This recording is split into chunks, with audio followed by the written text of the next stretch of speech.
വിശുദ്ധ മത്തായി എഴുതിയ സുവിശേഷം അധ്യായം 14. അക്കാലത്ത് സാമന്ത രാജാവായ ഹെറോദേസ് യേശുവിൻ്റെ കീർത്തിയെപ്പറ്റി കേട്ടിട്ട് തൻ്റെ സേവകന്മാരോട് പറഞ്ഞു, ഇവൻ സ്നാപയോഹന്നാനാണ്. മരിച്ചവരിൽ നിന്ന് അവൻ ഉയർപ്പിക്കപ്പെട്ടിരിക്കുന്നു. അതുകൊണ്ടാണ് ഈ ശക്തി ഇവനിൽ പ്രവർത്തിക്കുന്നത്. ഹെറോദസ് യോഹന്നാനെ ബന്ധിച്ച് കാരാഗൃഹത്തിൽ അടച്ചിരുന്നു.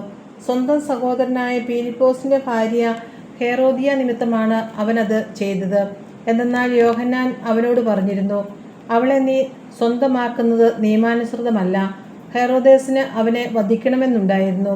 എങ്കിലും അവൻ ജനങ്ങളെ ഭയപ്പെട്ടു. എന്തെന്നാൽ അവർ യോഹന്നാനെ പ്രവാചകനായി പരിഗണിച്ചിരുന്നു. ഹെറോദേസിൻ്റെ ജന്മദിനത്തിൽ ഹെറോദിയായുടെ പുത്രി രാജസദസ്സിൽ നൃത്തം ചെയ്ത് അവനെ സന്തോഷിപ്പിച്ചു.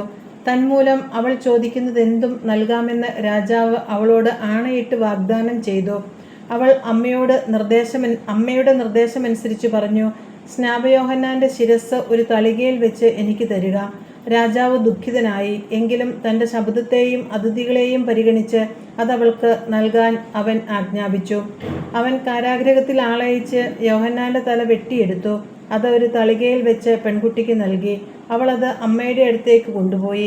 അവൻ്റെ ശിഷ്യർ ചെന്ന് മൃതശരീരമെടുത്ത് സംസ്കരിച്ചു. അനന്തരം അവർ യേശുവിനെ വിവരമറിയിച്ചു.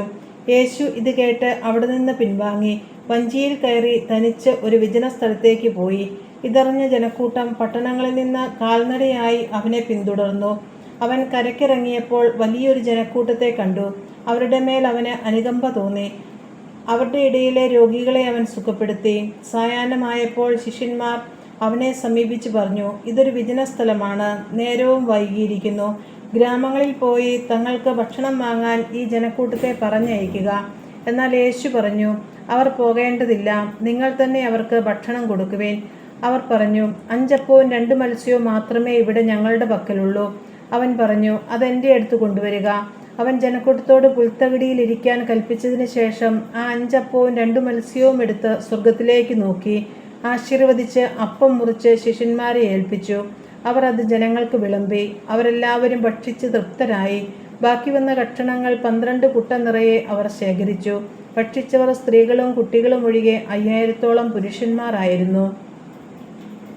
ജനസഞ്ചയത്തെ പിരിച്ചുവിടുമ്പോഴേക്കും തനിക്ക് മുമ്പേ വഞ്ചിയിൽ കയറി മറുകരയ്ക്ക് പോകാൻ യേശു ശിഷ്യന്മാരെ നിർബന്ധിച്ചു.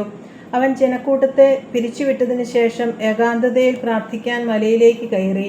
രാത്രിയായപ്പോഴും അവൻ അവിടെ തനിച്ചായിരുന്നു. ഇതിനിടെ വഞ്ചി കരയിൽ നിന്ന് ഏറെ ദൂരം അകന്നു കഴിഞ്ഞിരുന്നു.